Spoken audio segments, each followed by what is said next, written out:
बुलढाणा जिल्ह्यातील एक गरीब महिला सुमन कडुकार आणि त्यांचा मुलगा योगेश कडुकार यांच्या घरापुढे 29 जून रोजी मुसळधार पाऊस पडल्याने बाहेरील पाणी घरामध्ये शिरले।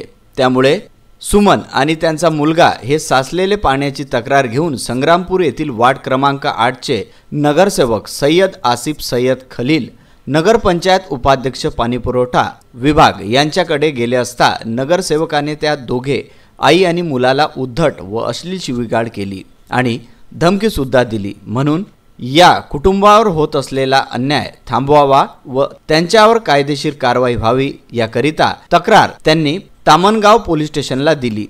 तुम्ही कंप्लेंट कोणाकडे केली होती याची? कोणाकडे बोलले? आशिफ जो काय म्हणे तुम्हाला? नगराध्यक्ष तो नगराध्यक्ष तो म्हणे की त्याला असं। आणि त्याची कंप्लेंट केली होती तुम्ही? कंप्लेंट केली पोलीस ठाणे। याच्या आधी कुठे गेले होते का? याच्या आधी म्हणाले पण त्यानं बेकार शिव्या दिले। गेलती मी म्हणाले त्यानं म्हणजे याचं काहीच ऐकलं नाही, अजिबातही नाही। कधी बी अरेरेनेच बोलते। पाण्यासाठी आम्ही 1-2 वेळा गेलो तो अरेरेनेच बोलला, आम्हाला पाणी अजिबात नाही। आज 3 महिने झाले आमच्या घरी पाणी नाही येऊन राहिलं।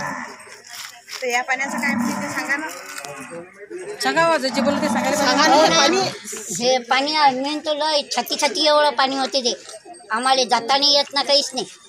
तो काय म्हणे हे सांगा। ते तर सांगलं ना त्यानं। दिलेल्या तक्रारीवरून तामनगाव पोलीस स्टेशनला आरोपी विरुद्ध विविध कलमान्वये गुन्हा दाखल करण्यात आले आहे। घटनेचा पुढील तपास ठाणेदार भूषण गावंडे यांच्या मार्गदर्शनाखाली संग्रामपूर बीट जमादार माळी करीत आहे। बुलढाण्यावरून पुरुषोत्तम भातुरकर यांचा हा वृत्तांत।